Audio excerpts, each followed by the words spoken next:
Daniel grew up poor, but his mother gave him everything she had. The day he left for the city, she stood barefoot at the dusty bus stop, waving goodbye with a torn wrapper around her waist. He didn't turn back. Years passed. Daniel made it. A great job, expensive suits, flashy cars, a new life. But there was one thing he never brought with him: his mother. When friends asked about his family, he lied. "They're all gone," he'd say.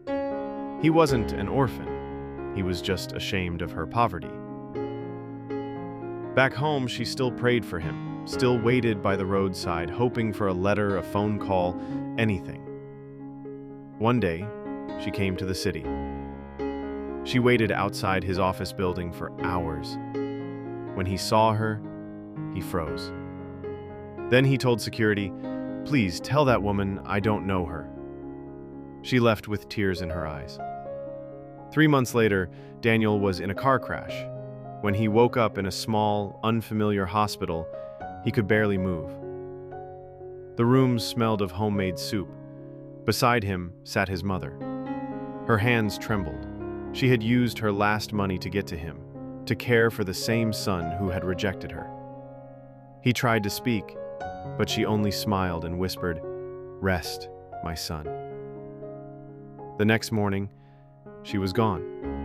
She left before sunrise. No name, no note, except one folded piece of paper on the bedside table. It said, "I'm proud of you, my son." Daniel never saw her again, but every year on his birthday, he returns to the same bench where she once waited, just in case. Maybe she'll come back. Never be ashamed of those who raised you, because the hands that fed you when you were weak might be the only ones that lift you when you fall.